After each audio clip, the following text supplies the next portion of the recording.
I'm WPDE Sports Director Rich Crampanis in Orlando. Thanks for logging on to CarolinaLive.com, where we have extensive post-game coverage of the Gamecocks' 30-13 win over Nebraska here at the Capital One Bowl.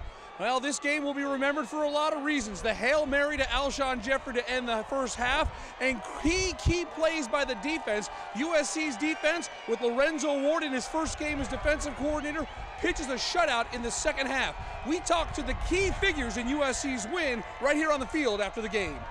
Connor, can you talk about that play at the end of the first half? And you slipped there for a second, and then the rest was all magic. Yeah, I mean, my job is just to get on the edge and throw it up. Our receivers make a play, and Alshon had a great catch and dove in the end zone. Talk about what you guys were able to do in the second half. It seemed the O-line was able to open holes, and you really established the run there when it counted the most. Yeah, we did. And, you know, the defense told me that I need to get the ball out of my hands, and they got my back, and that's what I did. Our offensive line blocked great. Kenny did a great job running the ball, and we had a good second half. Will it sink in that you're here, 11 wins, now the quarterback of this football program? Maybe not right now. You know, it's huge for our program, but I know when we get back to Columbia, it'll sink in a little bit. With Ainer's TJ Johnson, talk about the job the offensive line did, especially in the second half, getting Kenny Miles 2 touchdowns like that. Well, I think Kenny did it, and we just kind of happened to fall into place with everything. But, you know, Kenny had a great game, and we're very thankful to have Kenny on this team.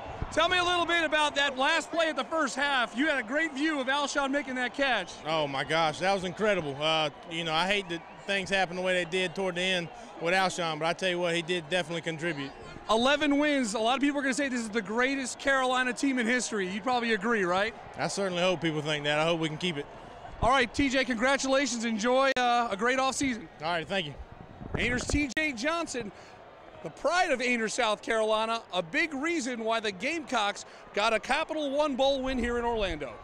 Like I told the guys, next year's team, they'll try to win 12 because 11's already happened. So we'll have some new goals for next year.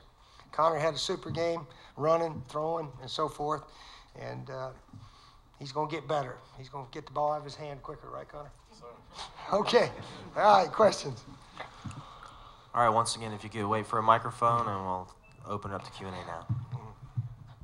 Coach, I think these players will be expecting some rings here soon. I think you talked about that. What sort of motivation was that for these guys? No, I don't know how much motivation all that was. We tried not to talk about all that. 11 wins. We did say, hey, if we're fortunate enough to beat these guys, we will get rings for you guys. So we saved about $300 or $350 out of their allotment from the bowl, so they can get rings. We'll have a big old 11 on them, and it really is neat that this group of seniors can say, hey, I played on the best team ever, South Carolina.